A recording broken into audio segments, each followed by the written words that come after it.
I'm Andy. I'm doing this panel about retro and vintage gaming. I make nerdy content for the Game of Nerds, written articles and YouTube videos, mainly pertaining to retro and vintage gaming specifically, but I delve into sci-fi and Star Trek and stuff like that. So anyway, what is retro and vintage gaming?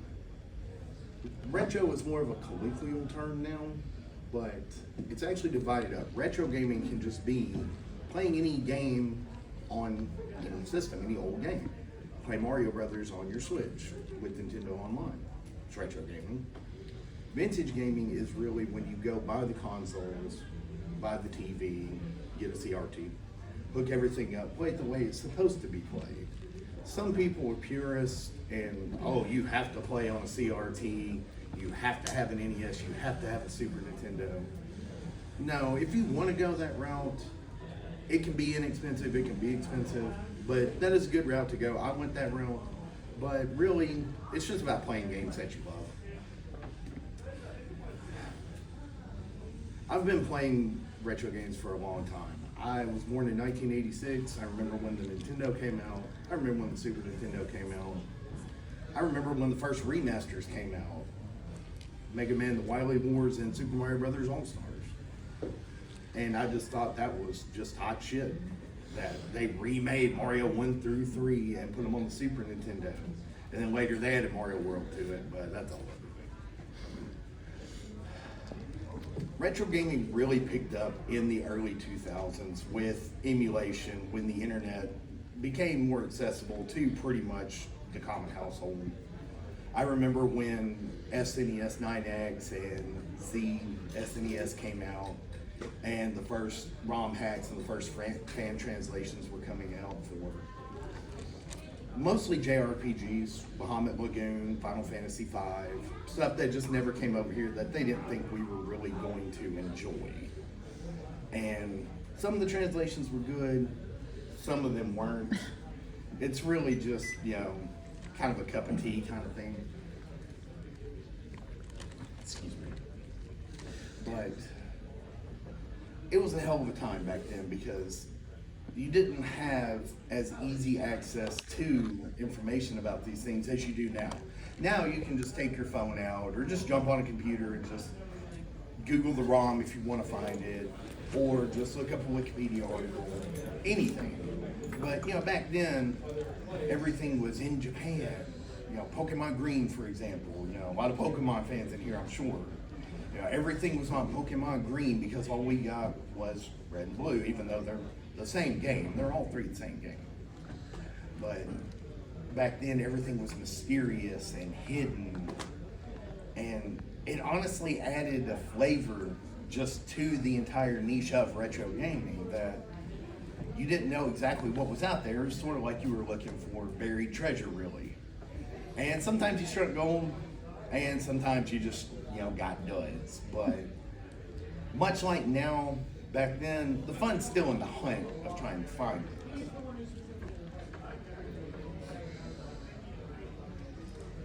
Emulation is still fairly popular now, but I think it's kind of died down a little bit, being as mainly the Nintendo Switch. They've really started bringing more retro titles or vintage titles or fan translations. I'm thinking of Trails from Zero and Trails to Azure, for example, that they bought the fan translation from Geofront, and we actually got official releases of that simply because a fan group was passionate enough about the Trails series to take their time and effort to translate the entire game. And that just shows how much of a fan base that old games like this can have. I remember when stuff like this wasn't talked about, when you got made fun of in school for playing video games, for liking anime. Times were different back then. Now, everything is more accepted, which I think it should be. And it's just, in a way, it's a lot easier to find things now. Like, here, for example, I'm sure in the dealer's room, I'm sure there's people selling, imported consoles or just retro and vintage stuff that they might have had, they might have bought off. There you go. That might have bought off of eBay or anything like that. And honestly, I think that's great because I think the younger generation should get into more retro and vintage gaming. I think a lot of newer gaming now, a lot of it's really just cookie cutter and microtransactions.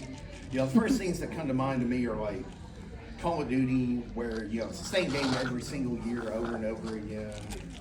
And admittedly, even Final Fantasy 16.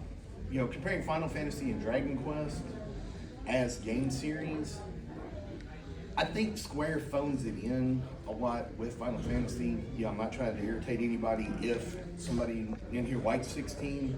I gave it a fair shot. I just didn't care for it. It just, it seemed too Devil May Cry. I know one of the producers from Devil May Cry was the director. But going to Dragon Quest, you could still consider Dragon Quest, even Dragon Quest 11S, retro gaming, because it's effectively still the same game as really Dragon Quest 3 when they finally ironed everything out as a series and it gelled into Dragon Quest. And the reason I'm talking about this is, like I said, I want younger generations to really get into this stuff for many reasons, to be honest. Like, younger kids getting into gaming and JRPGs specifically, that's really more what I like, and using that more as an example. It can teach them concentration skills, reading skills, but at the same time, it introduces them to new worlds, new characters, it fuels their imagination. I feel like that is another pseudo problem with modern gaming. You don't really have to use your imagination anymore. Like, everything's just spilled out and handed to you, and there's no real room for interpretation. And it could just be a generational thing, and I could just be getting older, I'm not sure. But I do think that imagination should go hand in hand with something like this, because it kind of lets you put your own little spin on how it goes. Like using Final Fantasy V, the job system, you can have your party pretty much set up any way you want to, but you still add flavor to how the characters interact in your head. Just because it's not spelled out for you, and I don't really think it should be.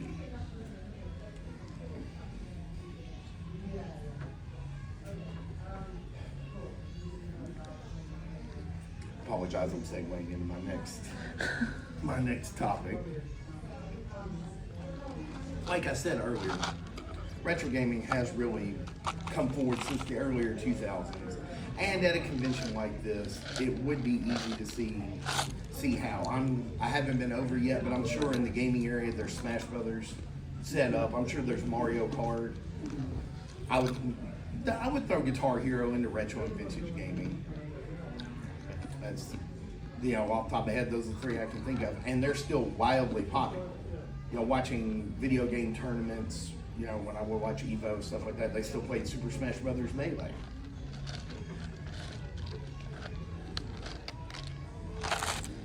And that came out in 2001. I'm sorry, somebody asked a question? I think it's 2001, yeah. I couldn't remember if it was 2001 or 2002. I knew it was right around that. But it's still played. I think Smash Brothers Ultimate probably gets played more as a tournament game. But Smash Melee still held the title for a long time. It just plays buttery smooth. And there's so many unlockable characters. And that's something else I can segue into about retro and vintage gaming. There really wasn't microtransactions then. When you played a game, you unlocked the characters. Yeah, like everything you needed was on the disc. And it just required you to practice and work for it, yeah. And it kind of gave you a sense of satisfaction. I remember when I unlocked Mewtwo in Smash Melee, like I really felt like I accomplished something. And I'll admit it took a little while. But now, NES back in the original Smash Brothers unlocking NES. Yep. Oh, that was a slog. No, I still have it unlocked Warthog in Twisted Metal PS3, which if you don't know, you have to beat them you have to do gold medal on the hardest difficulty on every single event. And that boss battle was Now, staying in the time frame of the early 2000s, just talking about when retro really started taking off, I think a big thing that really helped retro take off was, YouTube channels. I'm mainly thinking of, the Angry Video Game Nerd, lesser extent Irate Gamer, things like that. They really brought, a lot of games into the public conscious, I would think, from, the 80s, early 90s. And it did help that, the Angry Video Game Nerd, his motif really just, attracted people. And his just over-the-top anger just kept people interested, and it kept people watching and learning about older games that they might not have known about to go back and play. And you had stores like Funko Land, things like that. But back then, retro gaming really was niche. Like, you couldn't just go to a store really in any given town and just find Super Nintendo games, Sega games. It just wasn't easy. Most of the time people just ended up throwing them away when they got older, or their parents got rid of them when they went to college, something like that. But back then, like I said, it wasn't as easy to find those things. Now, now you can go all over town. Here in Nashville, Murfreesboro, you can go anywhere pretty much and find NES titles, Super Nintendo titles. You can order off Amazon, if you like online shopping. I'm kind of iffy about it myself. But segueing back into, I'm sorry, I have M.T.A.C, so I kind of go all over the place. So I apologize if I'm just just biffing and batting here and there. Segueing back into conventions like this and game tournaments, like I said, you'll find a lot of like Smash Brothers tournaments, Mario Kart, Halo. That's another big one. Like, I fell off the Halo series after Halo 3, but you can still find a lot of probably, I would say Halo 1 specifically. Halo 1 or 3. 2 is really good. A lot of people still like 2. But Halo was a game changer. I remember when Halo first came out. I remember when the Xbox was just being talked about, and it was just the newest game-changing, no pun intended, the newest game-changing piece of hardware that was going to destroy the PlayStation. Sorry, I was waxing nostalgic for a moment. That just made me thinking about Xbox and PlayStation. It kind of made me remember the console wars. That's kind of something else I miss about modern gaming now versus retro gaming then. Just the beef and the rivalries. Now everything's really online. You just see people, tweeting back and forth. But back in the day, it started really with Sega and Nintendo. Yep. Sega does what Nintendo don't. And rivalries like that, it also spurred ingenuity in the game industries. Back then you bought a Sega for Sega games, you bought a Super Nintendo, or later N64 or Sega Saturn for those games. Now everything's pretty much cross-platform. All the servers, they're cross-play. So there's almost no point in buying one particular console except for a handful of exclusives, which honestly I think that's kind of going out the window as well. Exclusivity, just compared to what it used to be. But because of that, everything's kind of stagnating as well, because there's no real reason to be different. Excuse me. There's no real reason to be different, because if everybody's going to buy your product, you don't really have to try. It is hot in here, isn't it? It is actually. hot It in is here. very hot in here. I thought it was just me. No, I've been in here for the last 3 things. It's been hot for all. Well, I know a lot of people in the small room really doesn't help either. Yeah. While I take a drink, does anybody have any questions? So actually, I ran into this personally. Just so I've been gaming since about 1987 or so. Yeah. One thing I ran into just bought a new TV. Yeah. This last year, the Super Bowl. Mm-hmm. No analog inputs. So I'm having to, I'm thinking like, this is gonna get harder and harder Yep. I'm lucky I have a launch PS3, so PS1 through 5 and two Yep. consoles, that's great. Yep. But like case in point, I've got a week. I had to go buy a digital analog, analog to digital converter to even hook the Wii up to the TV. I'm like, this is, and the thing you run into is that the hardware is gonna start failing. That's And very some true. stuff's fixable, some stuff's not easy to fix. Just commenting on that for just a moment, that was a big thing when the Wii came out, that it didn't come with component cables. Like they still I shipped buy it with the those. same cable the Super Nintendo came Yeah. with. And that was a big issue then, that you had to buy it separately, but that is a good point, talking about hardware failing and analog to digital converters. As far as the converters go, you kind of get what you pay for too. Yeah. Because you can go to Walmart and buy one for $10. But it's gonna muddy it up. You're not gonna get a great picture. I mean, you'll be able to see the game just fine and play it, but it's not gonna look nearly as good as if you hooked it up to a CRT with the composite cables. And I was lucky on the last TV. It was still a 1080p set. I had the component cables that I had forever, and it looked fine. Yeah. And I went and spent good money on a good converter because I figured this is going to be a problem down the line. But No, I mean, it really is, but that segues into emulation as well. Like, I'm really not against emulation unless it's current stuff. I don't think you should, pirate something and just go buy at the store and support, but if Super Nintendo era, Sega Genesis, stuff like that, if you want to emulate it on your laptop or run it on like a mini console and run it out like that, or that's actually what I use my Wii for. Like, I don't play Wii games on my Wii. I just, I soft modded it probably 10 years ago, and I still use just, the regular composite cables that that's my CRT. And that's just how I play a lot of NES and Super Nintendo Genesis types. And, the signal comes out great, just that's, how it's pumped out of the Wii. yeah. On the hardware preservation front, FPGA has really been proving to be really cool. I don't have any FPGA equipment, but things like the Mister project are insane. Mm-hmm. Because I don't fully understand it, but it's effectively hardware emulation where it has like cycle accurate Yeah. things in like native components Yeah. or native hardware, like controllers, things like that support. And I love that personally, and the only problem with that is, it kind of segues into what he said, and it's also just a supply and demand thing. Eventually, like, the hardware is either going to die, or you're going to run out of hardware to harvest to make those things. And then at that point, you would just have to do like emulation on the chip or something like that, or just software emulation. There's always the retcon. Yeah. There people come up with new, basically rebuilding the consoles so that they will work on the new TVs and Yep.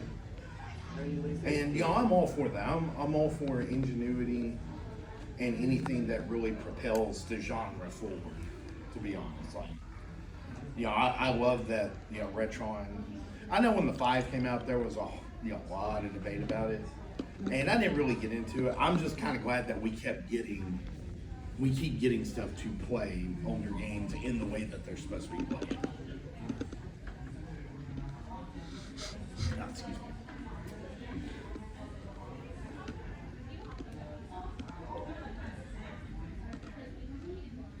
I want to talk about the Nintendo Switch for a second. Apologize, I just wanted to word this correctly. Talking about the Nintendo Switch, I think it's honestly the best way to get into retro gaming now, and I'm going to say retro specifically just because it's a Switch. But just thinking about it right off the top of my head and the notes I have here, retro and retro-inspired games on the Switch. You've got the 2 Octopath games, you've got the Bloodstained games, you've got the entire Dragon Quest trilogy, which the graphics on it, it's debatable, but the gameplay is solid, and I do recommend Dragon Quest 1 through 3 on Switch. Excuse me. And we're also getting the HD 2D remake of Dragon Quest 3 whenever they decide to release it, which, with the sad passing of Akira Toriyama, I'm not really sure how all that's gonna go. I'm sure the game's either done or most of the way done, but You know, who knows, and I don't want to speculate on that right now. You have the Final Fantasy Pixel remasters, which I think that would be the best way. I don't think anybody in here hasn't played a Final Fantasy, but you know, if you have a kid or somebody that hasn't played JRPGs or retro games, I think that's the best way to really get into the series. It's just to pick up the Pixel remasters, and the Switch is probably the cheapest way to get them. Seeing the PlayStation prices on those resellers and everything, that's just made that go crazy. It's gone through the roof, which I expected it to. It's just crazy how fast it did. But also on Switch, you know, like I said, you have the Final Fantasy Pixel remasters. You have, let's see, Mega Man. You have the original Mega Man collection, so 1 through 6. You have part 2 that's 7 through 10. You've got the 2 X collections. Battle Network. The Zero games. And ZX.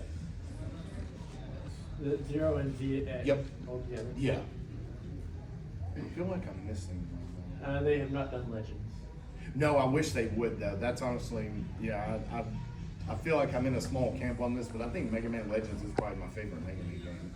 It doesn't play anything like the other ones, but that's why I like it. You know, it just feels more like a action RPG. It feels more like a Zelda game almost, to be honest, than a Mega Man game. But just that right there, that's 8 games worth, 8 game collections worth of nothing but retro and vintage gaming right there. And you have the Capcom's released their arcade games through 2 collections. They have. I've seen that. They've also released the Street Fighter collection, which, once again, being here, I don't think any of you haven't played a Street Fighter game. And you got the Castlevania and the Contra collection. Yes.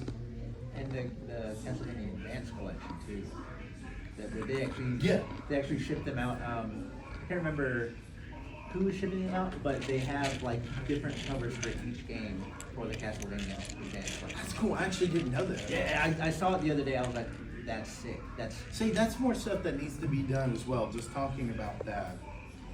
Like, you don't really get anything now for buying a physical edition of a game. Like, you get the game, and, I'm all for buying physical versus digital. Digital is very much easier to buy, and it's easier to maintain. But having the physical copy of the game just, maybe it's because I'm old, but having the physical copy of the game just does something. Yeah. I'm sorry. You can't take the physical away. Right. Like, going back to Super Nintendo and Genesis, you have that game, you have that console, you're going to be able to play until they die. I have a PS5, I'm playing Final Fantasy VII Rebirth right now. At any time something could happen, I might not be able to play it. License goes out, or I'm not able to re-download it for whatever reason. That's it, and that's just money gone. And that's kind of what scares me about the game industry going digital like it has, and that's part of the reason I'm staying away from Xbox now. Just nothing against Xbox. I've played Xbox for years and years and years. I just really don't like the direction they're going with going all digital, and how much they're putting into it. And a good example of games being unable to play if you don't have a physical copy, like Driver San Francisco, game that came out on Xbox 360. You cannot find it now because I don't remember why, but Ubisoft pulled it, and you can only get physical copies of it. There's no digital. You cannot get it unless you're gonna see it. I didn't know about that, but that stuff happens quite often. Does anybody here remember the PT demo? Yeah. The Alan Wake Yeah. 2 got pulled Yeah. for a long time. And I just read, I can't remember where it was at. It might have been Kotaku, but PSN pulled a bunch of the Tales games off of PSN, and you can't get those now. And oh, really? That happened recently. And I hate that this is happening. I really do hate that this is happening, but I hope that it's kind of a wake-up call. I'm kind of glad at the same time because I hope it's a wake-up call to. Oh, I'm sorry. Go ahead. We're still on the topic, so it's fine. There's also a lot of game companies, when you buy digital copies, if they have some type of third-party website or whatever, they try to, in their terms of service, retain the right to refuse you access to Right. the games you purchase. Yep. They Because can they're retract the digital. license. They can't refuse you access to a physical copy. Right. Yeah. And, you know, once again, that's why I try to buy physical as much as possible. Just, I don't want to be one of those, you know, bougie kind of people, but, you know, there's just a legitimate reason. Like, oh, go ahead. I was just gonna say, with the whole talk about physical, there's still the problem of like, even back in 360 and I'd say PS4, games needing updates, like Yep. games not finishing being complete, and having game-breaking bugs. So even if you do have physical copies for some games now, it doesn't matter because like you can't say you can't for whatever reason update it. Like say the service no longer is available or whatever, you're just kind of fucked. Yeah, you really are. I believe Cyberpunk. Oh You know, god! that Imagine if you come could on. update Cyberpunk. Excuse me. DLSS demo, Cyberpunk.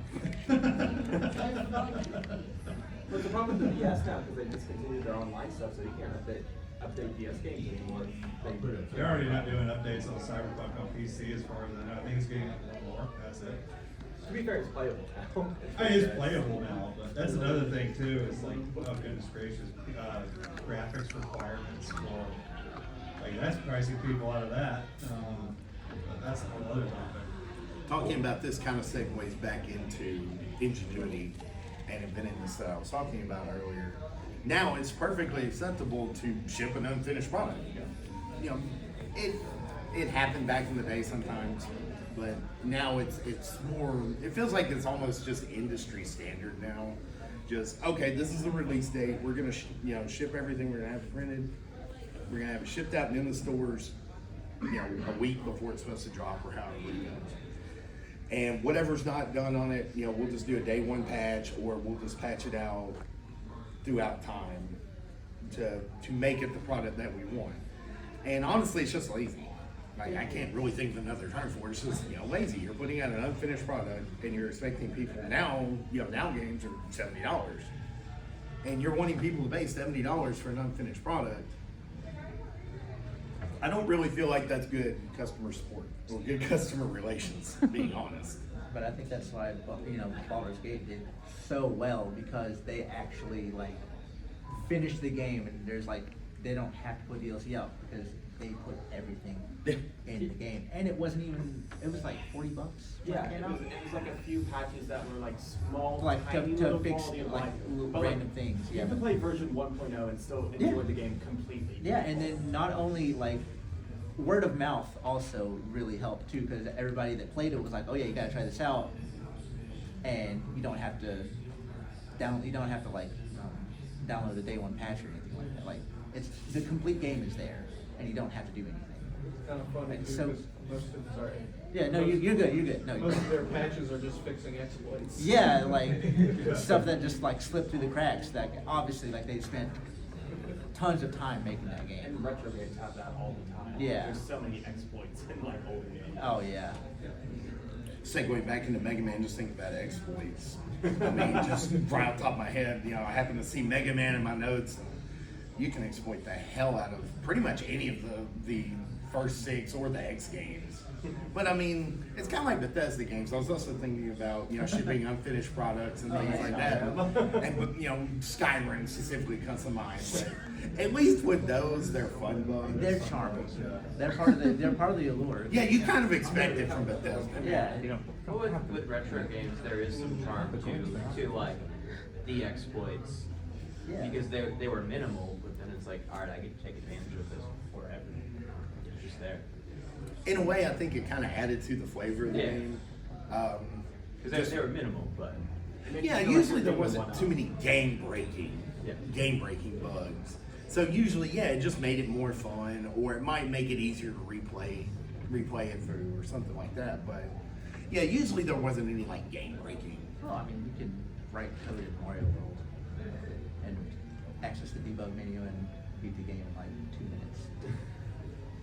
Well, shoot, if you know what you're doing, you can beat Mario in about an hour now.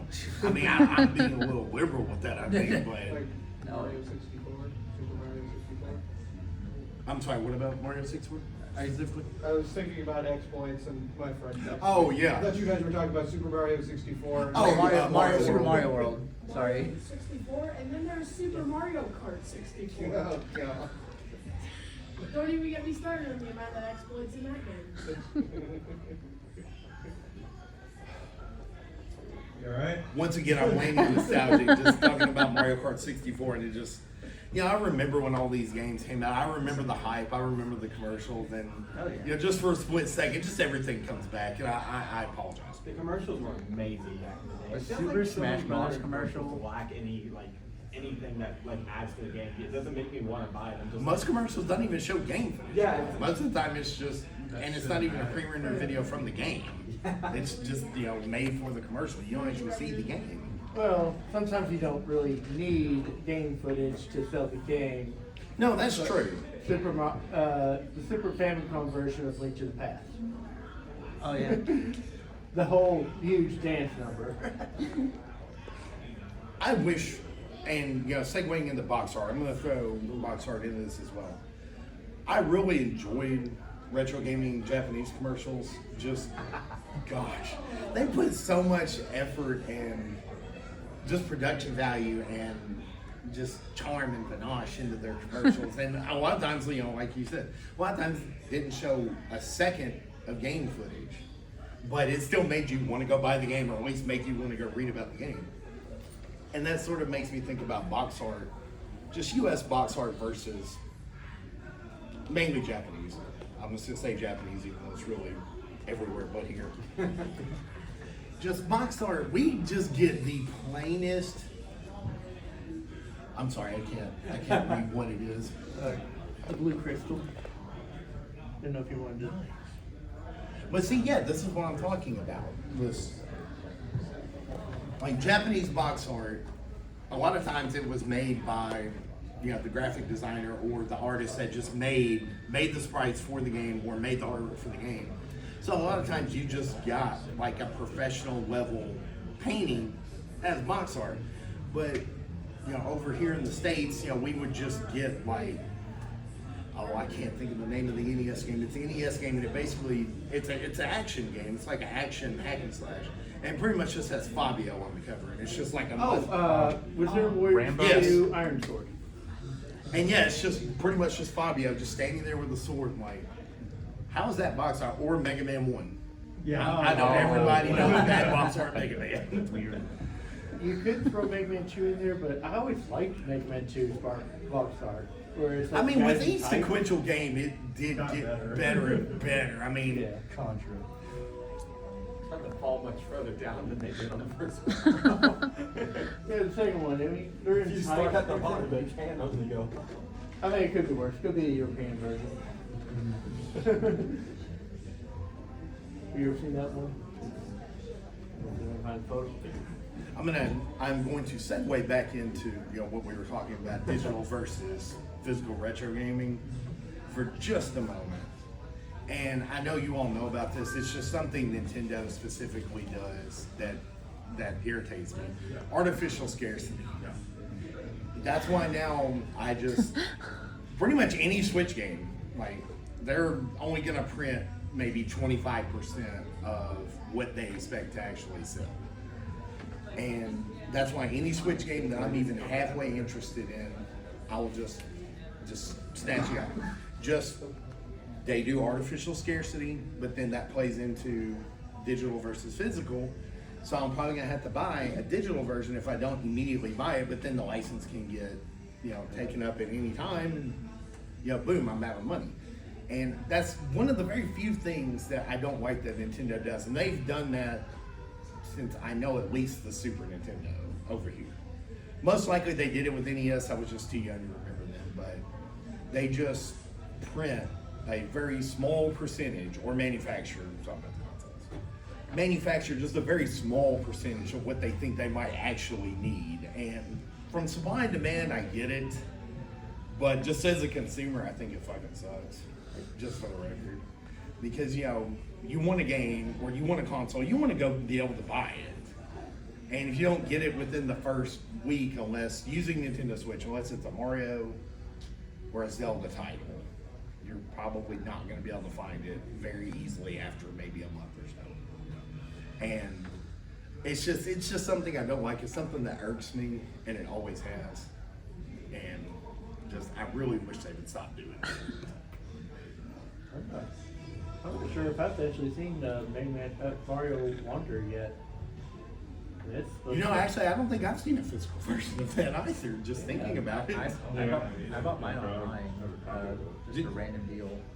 I follow Wario 64, so I got it off on its random QVC sales for like $40, which was. Hey, if you can get it, you can get it. Oh yeah, absolutely. It's Yeah. so worth it.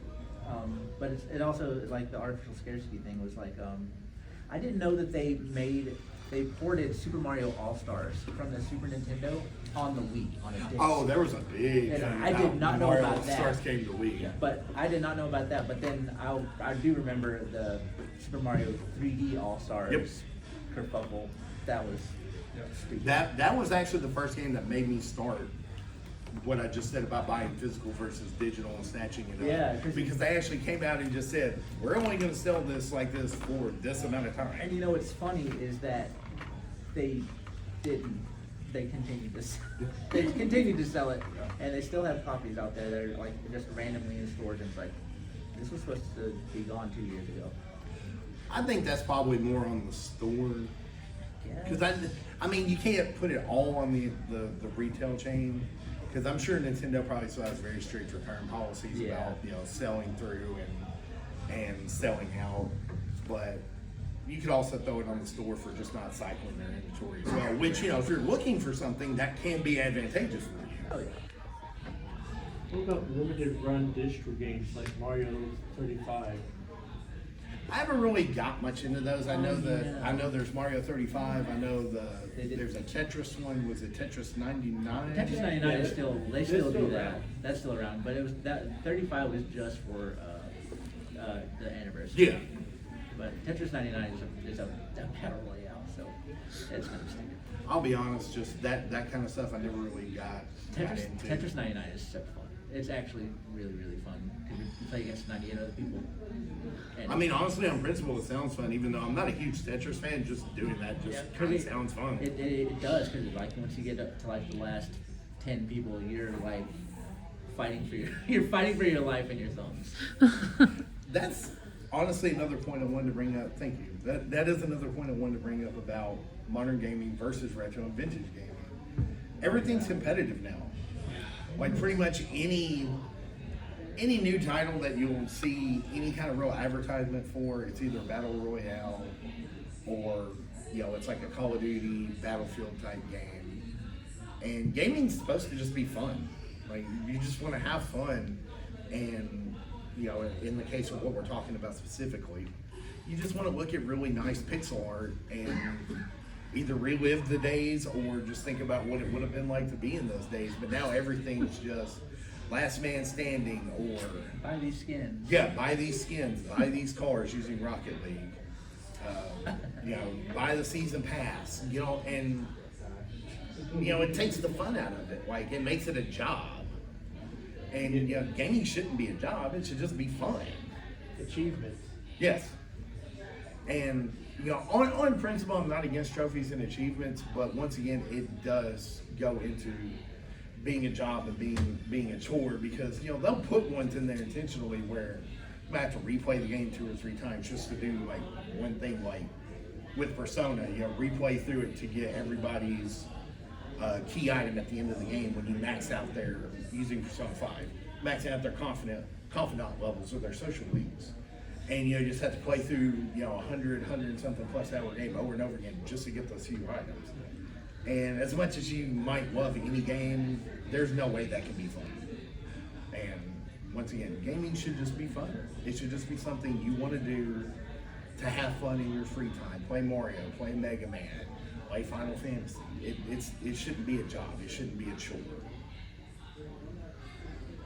Also, I just wanted to ask your opinion on this because we've been talking about digital. What's your opinion of goodoldgames.com? Like, updating older games like for example, I got Warhammer Mark of Chaos, and it's like, you know, that's like an old game from the 90s, but it's been like, all it's done is they've taken it and they've updated the software to where it can be now played on a modern computer, and you're not going to, you know, your computer's not going to cry because it's trying to run this really hardware. What's your opinion on something like that? I'm definitely not against stuff like that. Just, you know, as long as everything's done, you know, legally. Oh yeah, it is a yeah, the fully rights legal holders site, get their money. like nothing shady about it. It's Yeah. not emulators. Or Yeah. anything. Like, I really think stuff like that should be more prevalent, you know, good old games, Steam, just, you know, if you can update games that came out on like Windows 95, Windows 98 era to be able to run now, because yeah, like on my PC, there's no way I could just put a Windows 98 disk game in there. Yeah. And if I wanted to, you know, I could run like DOSBot or, you know, run a client to just, you know, run an older version of Windows in the background to do it, but that's a lot of extra work, and I do just wholeheartedly support stuff like that to bring older stuff to newer generations. Especially now that most PCs don't come with a game like, you know, a disc. You Yeah. can't put the game in anymore. Yeah, and I mean, everybody's kind of complaining, and even I've been sitting up here talking about, you know, gaming going digital versus physical, but yeah, I mean, PC gaming's been digital for a decade 20 years. Well, if you can get a really shitty gaming laptop, you can still have a little disc drive. Yeah, you could buy a USB optical drive if you really wanted to. Yeah. As far as GOG goes, I do have some mixed feelings about the quality of some of the updates for modern hardware. Specifically, I've gotten Anno 1602 and Pharaoh from them, and they just did not work as advertised. I had to do those with my physical copies of long been lost. Yeah. What do you think about emulating, download, you know, putting on like an FPGA emulation device for games like you can't buy it, for, you know, Yeah. you know, for a lot of these older titles you can't. What do you think of the idea of not, if you can't buy it, then it's okay to download and run it because. Yeah, I mean, I feel like if you can't give the company, I'll just use Final Fantasy. If I can't just go buy Final Fantasy 7, which, you know, that's real easy to do, but if I couldn't go buy it to give Square my money, they're not losing any money if I emulate it. So I don't really even see a problem with it personally. Just, they're not losing any money. They're not giving you a way to support something that you want to, so you might as well be able to play it and have fun. I'm not paying $350 for a guy on eBay who has Yeah. a copy that's still in the plastic he's trying to sell. I saw that with like Neo Geo, you know, trying to do physical hardware with Neo Geo. I've seen that It's like, like, it was like $200 for the physical cartridge. I think I have a Pokemon Platinum, like it was $300 for Pokemon Platinum, and I'm like, Nintendo's not making this game anymore. Just talking about that for a split second. I remember right before the retro scene really took off, you could buy a Pokemon game in a bargain bin at any kind of like thrift. Yeah, I bought Pokemon Yellow for $12, and I would kill to find Pokemon Yellow for $12. Especially the rare games like Ranger or Yep. Mystery Dungeon, the ones they don't make anymore, it's like you're really gonna struggle to find those. Yeah. Oh yeah. And I mean, unless you know, like was being said, unless you find somebody on eBay and give them a couple $100, you're probably not gonna find it. I know it's not a retro game, but I found a copy of Fallout 3 with PC, Windows 7 actually, and PS3 copy in there for $5 a good. Was it the Game of the Year edition or just the regular? Ooh. Now that's not bad. I mean, honestly, the price isn't bad either way, but Fallout 3 is a good game. Just throwing that out there. Fallout's a great series. PS3 copy was a little bit scratched, but the PC copy pretty much pristine. That's good. I mean, as long as it plays though, you know, that's honestly I don't that's know important. because the only PC that I had with the disc drive wasn't really running. I smashed it because I didn't need it, and I was tasked with destroying the hard drive. I saw him die a little just then. Yeah, don't feel bad. My sister put a peanut butter and jelly sandwich in my disk drive full time. Oh, so you're not, She was 2. You're not an only child, I assume, after that? Oh, no, she's still around, thankfully. Could be worse. They could have said it's a drink train. I've seen that. Any more questions? On the Comments? On the topic of kind of like shutting down digital services, Yeah. like you know how the original Xbox Live service went down in 2010. Yep, yeah, I remember that. Did you hear about the Insignia project that these guys are doing?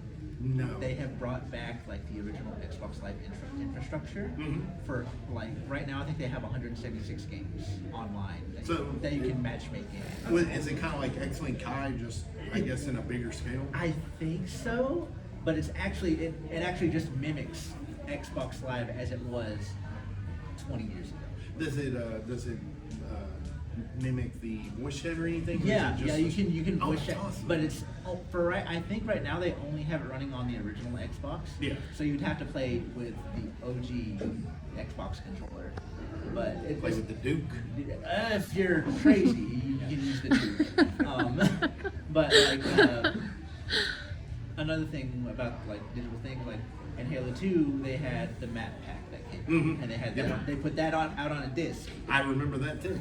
And in 2009, they actually remade 2 Halo 1 maps, Mhm. but they were only available on Xbox Live. So there are games on the original Xbox that have that, and you'll be able to go back now and re-download them because not everybody's gonna have the Halo 2 map pack anymore. No, I actually haven't seen that. Just talking about that, Yeah. I haven't seen that in Oh, well over a decade. Well Yeah. over a decade. That was the thing for LAN parties too. Everybody, if you didn't have the maps, everybody That had was the something map I pack. really wanted to get into this panel, and I really couldn't find a way. I try to organically segue into things. I don't succeed most of the time, but LAN parties was something I really wanted to put into this. I mean, online gaming is great. It's fun, but like It's not the same. It's not. There's not really words for it. It's more just like a ethereal feeling of being Your in the boys room are in with the your next friends. room, and there's pizza in the Yep. kitchen. I can cuss at him. Yeah, I can yell at you. And he can hear me. Yeah, exactly. It's such a bummer because I feel like it'd be so much more feasible now too. Because back then it was like not only do I have to get all these consoles together, we have to get 2 to 4 CRTs in a room together. Yeah. But in the age of like 10-pound displays, it's very viable. And the equipment's cheaper too. Yeah. Yeah, everyone's Like- got laptops these days. Why can't we have LAN parties? You could. Yeah, I've really wondered why they fell out. To be honest, Just because gaming laptops nowadays are willing to pay or I not think that bad. I think it was just the push towards online. It really just killed. I mean, Xbox really did push They pushed the hell the out hell of out of it. it, yeah. The OG came out But really still, 360. like Halo 2 and Halo 3 were their flagships from 2004 to 2010, and they still had LAN Yeah. for and people would still do it. But then Call of Duty came out, that didn't have LAN. Battlefield didn't have LAN. Just all these other popular shooters trying to play off of the success. Of Well, I'm sure it all boils down to pretty much like everything else in life. It all boils down to money. To be Yeah. honest. Oh, 'Cause, absolutely. like was being said, really pushing the online. They're gonna sell you Xbox Live. Yeah. And back in the day there was Xbox Live Silver, Xbox Live Gold, and different price tiers and everything. And I mean it all boils down to money, to be honest. I think there is like something to be said for online though, as like I know it's more rare now, but like I've met some pretty I'd say pretty chill people over online chat that I would if we stayed on land or something and probably never would have met. Like I met some guy randomly playing Rocket League who was from Israel. And we had like a 3-hour chat. And he's like one of my favorite people to talk to now when he's on. That's another great thing about modern gaming and retro gaming, just when you get out to hunt stuff. You find people that are obviously in the same group as you, so you end up making more friends and, using for something. You make more social links. And, you kind of grow as a person. And it's just kind of like the flavor of life, really. Anybody else? How do you feel about the difference between playing a remake or a remaster versus playing the original game, maybe emulating it or something? Let me give you an example to make sure I understand you right. would you say playing Final Fantasy IX, like the re-release that's on Switch, PS4 and stuff now, versus like the PS1 version of Final Fantasy IX, Sure, or like? yeah. I would probably go with the remake of the remaster. Just as long as like the gameplay is still there, I would prefer to have something nicer to look at. Yeah. Now, using Final Fantasy still, Final Fantasy VII Remake and Rebirth, they're so different. Right. Like I'll still go back and play the original 7. Yeah, it kind of depends on how they approach. Yeah, it's kind of a game by game basis, Yeah. but I'm definitely not against any of them being at least remastered. So what would you say for something that's more similar to its original, so like new RE4 remake versus the original? Because those are pretty similar, apart from like a few voice changes and one or two annoying bosses. With that, I think it would come down to personal preference and really just cost. Yeah, see, I like the pretty one. She was like, the original's so great. I'm trying to. It so is. No, it was just funny with her because her controller was kind of jank for the PS2, so I'm trying to aim and just cannot aim for shit on that. Oh, I'm sorry. Go ahead. I came in here recently, but what do you think about like basically a lot of video game companies, especially like Nintendo, trying to shut down emulation in terms of like video game preservation? I'm still against it. I'm going to give Nintendo a little bit of slack on it, just because with NSO you can play a lot of old Nintendo Because titles. there are a few Nintendo games that Nintendo has been very hesitant to like re-release. Yeah. Especially like Pokemon Emerald, Yeah. like, a lot of the Pokemon games and their prices have actually skyrocketing. And of course hardware does eventually dictate Yeah. and whatnot. Yeah, stuff like that I'm definitely not against, like emulation. Like, like I said earlier, if they don't give you a way to be able to Yeah, support it and you want to play it, you should play it. And, just using that, like if you downloaded a ROM of Pokemon Emerald and it's the first Pokemon game you ever played and get you into the series, you're probably going to go buy Scarlet or Violet or whatever comes out probably next year. They've probably just made a new fan. Didn't they just crack down on a Switch emulation? Yeah. They did, which I'm definitely against emulating new stuff, Yeah, because I you think- can just go support what you like and just go buy the product. Yeah. So I think they still allow the Game Boy Advance emulation, but I thought they just cracked down on the Switch one. That's it. I did hear about that, and yeah, I think it is specifically There's Switch and 3DS, but I mean, Yeah, there's with enough them there. cutting out the service for 3DS, I don't Yeah, see why so- they would do that. yeah. I want to know why they cracked down on the 3DS one. The guy who made Yuzu, the Switch emulator, was also one of the principal authors of Citra, the 3DS. Oh, okay, that So makes he sense. had his whole legal thing, he had to abstain from everything, and Yeah. that included that. That already got formed, but. Yeah, I was gonna say the reality is all of the good ones are open source Git projects, and someone's gonna afford it. The thing with like a DS or a 3DS, personal opinion, it's best to play that on an actual handheld because Yeah. you actually have those screens. Yeah, I've tried to play DS. It does not feel specifically good DS on a- emulated. It's not easy. Maybe a tablet? Yeah. Maybe like a tablet or an iPad or something, but honestly, I'm just going to agree with him, and I would just get, like a DSi XL or something, because they're still pretty easy to find. When I've tried to emulate those, even oftentimes, like extreme graphical glitches where it doesn't. it's just, Oh yeah, well you got to think it's really like double processing, because Yeah. you've got two completely different screens doing completely different things. Yeah. So even if you got a pretty beefy computer, you're only going to get 50% of it at the top, 50% at the bottom. What I've often experienced is it will, like the top screen will still have image delete from the bottom screen. Oh yeah. On some of the. But that's also why I wish, Nintendo, because we're talking about DS, 3DS. Yeah, re-release things. I mean, the Switch is obviously sold like gangbusters. I think it finally surpassed PS2 as the best-selling console. It's almost I believe there. it did. It's almost there. Is it almost It's there? I thought it pretty- it's did. pretty Either way, close. it's wildly popular. There's no reason for them to not make things available. I mean, it might take time to, say port it to where it doesn't need the dual screen capabilities, but people would obviously buy it. Using Pokemon, if they ported the DS and 3DS generations of Pokemon to Switch, You know, Man. people would just buy that up just like that. Give me Heart Gold, Soul Silver. Yeah, yes. Please. I mean, that'd be a $59.99 title right there. I know a lot of people that would go out and buy a Switch for it. Like, Isn't that with the original Mystery Dungeon? It sold it for like amazingly well because they re-released it today. like they just don't realize how many people actually want to play their games whenever they want to. It's so weird too because it's the biggest gaming company and their biggest game. Yeah. You would think it would be the most simple thing for them to realize people will pay us lots of money. They're just allergic sometimes.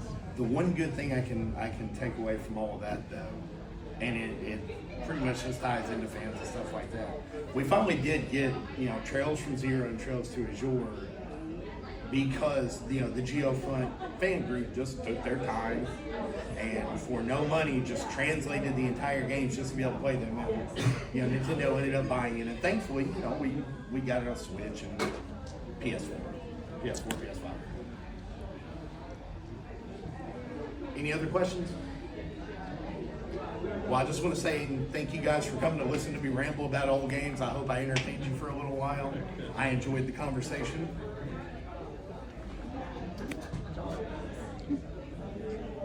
What's your favorite old retro game? Oh Yeah. Non-JRPG Super Mario Brothers 3, JRPG Final Fantasy Tactics. And which Picross? I'm sorry? He said which Picross is your favorite? Well, my favorite pie is blue. Just for mine.